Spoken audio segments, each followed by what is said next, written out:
यह कहानी है डॉक्टर विशाल और डॉक्टर सुजाता की।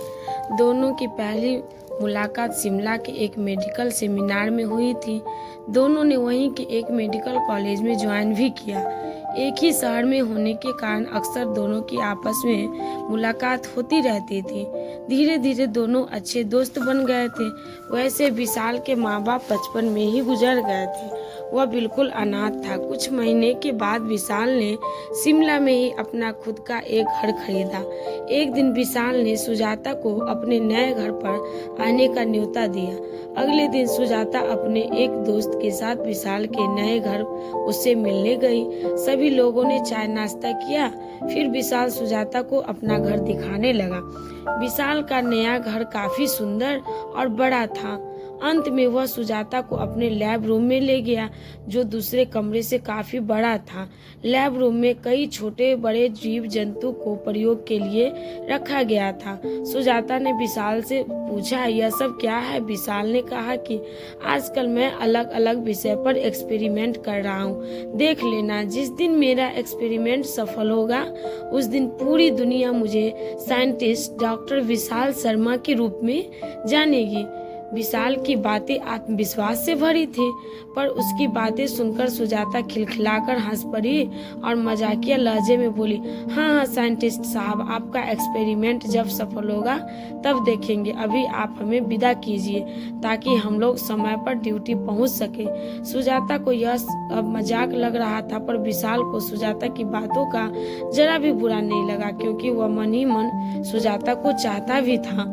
कुछ देर बाद सभी लोग साथ ड्यूटी निकल गए। विशाल ड्यूटी के बाद अपना पूरा समय एक्सपेरिमेंट में देने लगा और इसी तरह समय बीतता गया। उस दिन रविवार का दिन था। सुजाता अपने बिस्तर पर गहरी नींद में सोई हुई थी। तभी उसका मोबाइल फोन जोरों से बजने लगा। सुजाता आंख बंद किए हुए ही फोन रिसीव कर अपने कान में लगाई। उधर से उसकी मम्मी का आवाज गूंजा, हेलो सुजाता, तुमने अभी अभी न्यूज देखा? सुजाता ने पूछा, क्यों, क्या हुआ मम्मी? मम्मी बोली, अरे पहले तू टीवी तो खोल, तेरे सभी सवालों का जवाब मिल जाएगा। सुजाता ने रिमोट से टीवी ऑन किया और न्यूज चैनल लगाई। खबर देखकर उसकी पूरी नींद रफूचक्कर हो गई थी। सभी न्यूज चैनल पर विशाल के ही चर्चे थे। विशाल का एक्सपेरिमेंट सफल हो गया था और उसे अपने एक्सपेरिमेंट और प्रेजेंटेशन के लिए अमेरिका बुलाया गया था। एक चैनल पर विकास का इंटरव्यू चल रहा था। एक सवाल के जवाब में विशाल ने कहा कि इस एक्सपेरिमेंट को मैंने और डॉक्टर सुजाता ने मिलकर पूरा किया। यह सुनकर सुजाता अचंभित रह गई। थोड़ी ही देर में उसके बाद मोबाइल पर कई लोगों के ढेरों बधाई संदेश आने लगे। सुजाता ने तुरंत विशाल को फोन लगाया और पूछा, कहाँ हो तुम? मैं अभी तुमसे मिलना चाहती हूँ। विशाल ने कहा, ठीक है, घर पर ही आ जाओ, पर जल्दी आ जाना। सुजाता जल्दी से फ्रेश हुई और विशाल के घर की ओर निकल पड़ी। विकास अपने बैग में जरूरी कागजात समेट रहा था। तभी सुजाता पहुंची और गुस्से से बोली, यह सब क्या है विशाल? यह तुम्हारा अपना एक्सपेरिमेंट था जिसमें मेरा रत्ती भर भी योगदान नहीं है। फिर इसका श्रेय तुमने मुझे क्यों दिया? विशाल मुस्कुराते हुए कहा, समय आने पर तुम्हें अपना सभी सवालों का जवाब मिल जाएगा। खैर, मुझे अपनी तुरंत प्रेजेंटेशन के लिए अमेरिका निकलना है। वहां से आकर मिलते हैं, फिर विशेष बात करेंगे। ओके। सुजाता कुछ समझ नहीं पा रही थी। वह सीधा जाकर विशाल से लिपट गई। सॉरी विशाल, मुझे माफ कर दो। उस दिन मुझे तुम्हारा इस तरह मजाक नहीं उड़ाना चाहिए था। सुजाता की आंखों में पश्चाताप के आंसू थे, पर विशाल ने कोई जवाब नहीं दिया। थोड़ी देर बाद विशाल अपने प्रेजेंटेशन के लिए अमेरिका चला गया। लगभग 2 महीने बीत गए, पर एक बार भी विशाल का अमेरिका से फोन नहीं आया। इस दौरान सुजाता ने विशाल को कई बार फोन किया, पर उसका मोबाइल हमेशा स्विच ऑफ ही था। एक दिन सुजाता की एक दोस्त ने उससे बहुत आश्चर्यजनक बात कही। उसका घर विशाल के पड़ोस में ही है। उसने कहा कि आजकल विशाल के घर में अजीब अजीब सी हरकतें हो रही है। रात में घर की सभी लाइटें अचानक जल जाती है और कभी कभी दरवाजा और खिड़कियां भी खुली रहती है। लगता है उस घर में कोई रह रहा है, पर कोई इंसान दिखाई नहीं देता। आसपास के लोग तरह तरह की बातें बना रहे हैं। सभी कहते हैं विशाल के जाने के बाद यह घर भूतिया हो गया है। कोई अदृश्य आत्मा इस घर में घूमती है। यह सब सुनकर सुजाता ने जवाब दिया ये सब बकवास है। हो सकता है कहीं विशाल ही अमेरिका से वापस आ गया हो। आज जाकर मैं खुद देखती हूँ। ड्यूटी के बाद सुजाता और उसके दोस्त दोनों विशाल के घर गए। घर का दरवाजा सचमुच खुला हुआ था, उस पर कोई ताला नहीं था। दोनों ने घर के अंदर प्रवेश किया। सभी सामान पहले की तरह ही व्यवस्थित थी। सुजाता ने आवाज दिया, विशाल विशाल कहाँ हो तुम? तभी लैब रूम में से कुछ गिरने की आवाज आई।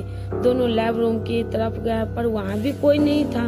तभी सुजाता को लगा कि कोई उसके कान के पास आकर धीरे से कहा, मैं यहाँ हूँ सुजाता। सुजाता ने पलटकर देखा पर वहाँ कोई नहीं था।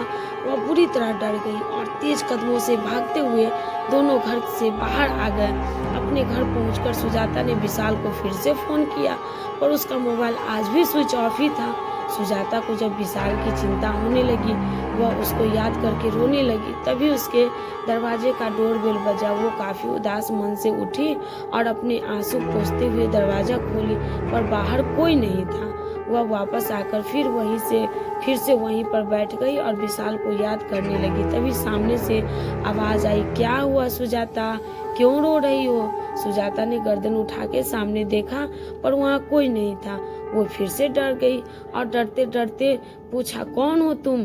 उसने कहा, मैं विशाल हूँ सुजाता, मैं जिंदा हूँ पर सब लोग मुझे भूत समझते हैं, लेकिन तुम तो मुझे समझ सकती हो ना, मैं कोई भूत नहीं सुजाता। विशाल की आवाज पहचान गई। वह बेचैन होते हुए बोली, तुम कहाँ हो विशाल, सामने क्यों नहीं आते?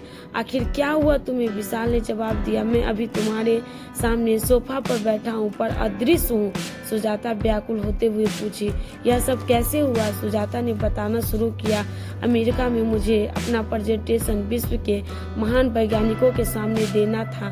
मैंने अपने एक्सपेरिमेंट द्वारा ऐसी दवाई की खोज की जिसके पीने से कोई भी व्यक्ति अदृश्य हो सकता था तथा 1 घंटे के अंदर दूसरी दवाई पीने से उसे वापस लाया जा सकता था।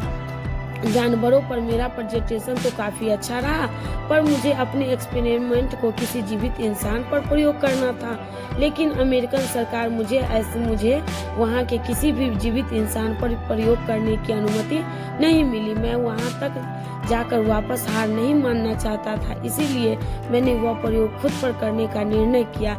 इसीलिए मैंने वह दवाई खुद पी ली और सचमुच अदृश्य हो गया। परंतु अदृश्य अवस्था में प्रेजेंटेशन देते देते मुझे समय का पता नहीं चला। तब तक 1 घंटा से अधिक बीत चुका था। मैं झट से दूसरी दवाई पी पर उसका मेरे ऊपर कोई प्रभाव नहीं पड़ा और मैं हमेशा के लिए अदृश्य हो गया। विशाल की बात सुनकर सुजाता की आंखों से लगातार आंसू निकल रहे थे। तभी विशाल ने कहा, यह तुम चाहो तो मैं फिर अपने सही रूप में वापस आ सकता हूँ, लेकिन तुम्हें कड़ी मेहनत करनी होगी। सुजाता ने अपनी आंसू को पोंछते हुए कहा, तुम जो कहो मैं करने के लिए तैयार हूँ, बस प्लीज तुम वापस आ जाओ। विशाल ने कहा, तुम्हें पता है उस एक्सपेरिमेंट में तुम्हारा नाम भी शामिल है, इसलिए तुम इस एक्सपेरिमेंट को अपने नाम से आगे बढ़ाओ। यदि यह सब ठीक रहा तो जल्द हम साथी होंगे। विशाल के कहे अनुसार सुजाता ने एक्सपेरिमेंट पर काम शुरू कर दिया और कुछ ही महीनों में उनकी मेहनत रंग लाई। एक्सपेरिमेंट कामयाब रहा, जिसका प्रयोग भी सुजाता ने विशाल पर किया और पलक झपकते वह अपने सही रूप में आ गया। विशाल को देखते ही सुजाता उसे लिपट कर रोने लगी क्योंकि ये खुशी के आंसू थे। फिर दोनों ने मिलकर उस एक्सपेरिमेंट को पूरी तरह नष्ट कर दिया ताकि भविष्य में विशाल जैसी जिंदगी किसी और को ना जीनी पड़े। कुछ समय बाद दोनों ने आपस में शादी कर ली और आज खुशी खुशी अपनी जिंदगी जी रहे हैं।